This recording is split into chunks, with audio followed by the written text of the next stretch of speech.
Hello everyone.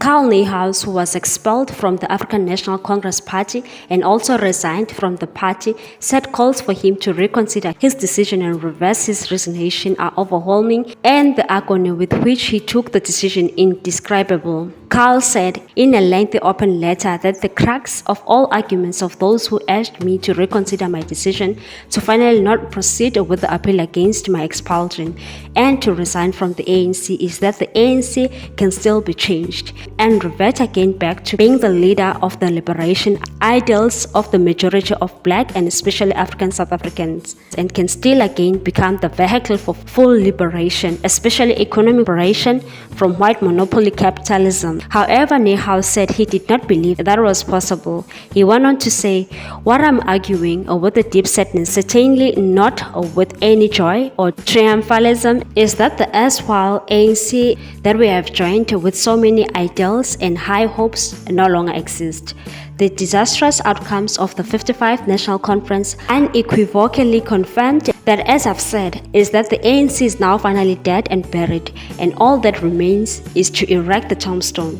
The former spokesperson for the disbanded Umkhonto weSizwe Military Veterans Association referenced allegations to vote buying and not constituting branch general meetings. This is after an ANC member from 130 in eThekwini, Thabani Mdletshe, allegedly accused President Cyril Ramaphosa, Gwede Mantashe, the national chairperson, and the campaign manager Bejani Chauke of buying votes.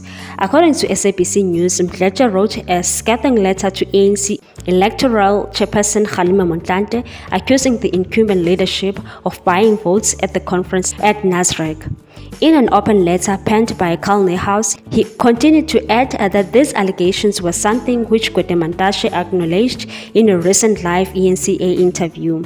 Karl alleged that the act of members being paid and bribed to nominate certain people as candidates and as delegates was rife in almost every branch. He stated that the original saying is that the definition of idiocy is to keep on hitting one's head against the same brick wall, but I'm refraining from stating it as bluntly as that.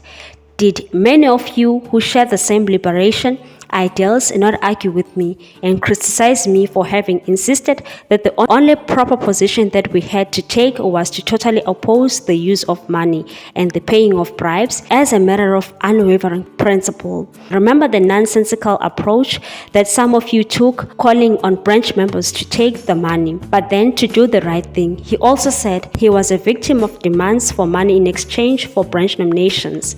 He said one particular conversation with the prominent ANC Youth League leader in Ekurhuleni is engraved in mind. He called on last weekend before the deadline for BGMS and demanded a substantial amount of money to ensure that my name will be put forward by branches as a candidate for ANC NEC. When I refused, he became abusive and swore at me, saying that I am an idiot and that he will go out for his way to decampaign me and make sure that I am not nominated. Karl also criticized the ANC step-aside resolution, calling it facial and illegally rewritten. He slammed the party for not raising it properly in the policy conference and subsequently even in the national conference, and failing to make it a make or break issue, despite all the dramatic and bravado-like promises beforehand to do so. There were not enough comrades who had the guts or backbone to challenge it and push the matter. Instead, most among us, we are more interested in keeping our options open and making sure that we will not be targeted and victimized. Fear and self-preservation were the prevailing currencies or emotions, not conviction and courage. Niehaus also criticized the pathetic jellyfish-like performance of ANC Member of Parliaments who apparently with so much empty bravado were telling him in the days before the National Assembly vote about the report of the independent panel that were going to vote in favor of the report. But when the time came to show their mettle, they cared more about their jobs and salaries, and one after the other, stiff with the fear, squeaked out pathetic no's. I was surely to poke from the report, if adopted, sought to initiate an impeachment proceeding against President Cyril Ramaphosa over the theft of dollars from his Phala Phala farm. As a result, Niehaus said he had to come to a reluctant, sad conclusion that they did not have the soldiers to fight such war. Instead, we have stomachs and cowards who were never prepared to fight the war and make sacrifices that were required. Thus, we never even truly go out of the starting blocks to start the war, and consequently, the ANC was finally buried last week at the 55th National Conference. Karl Niehaus lambasted the party's ability to self-correct and regain its revolutionary heart, calling it woefully absent.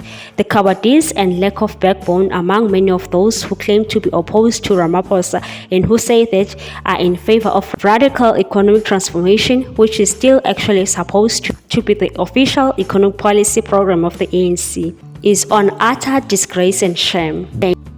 What's your take on this particular matter, people? Thanks for watching. Please subscribe for more news.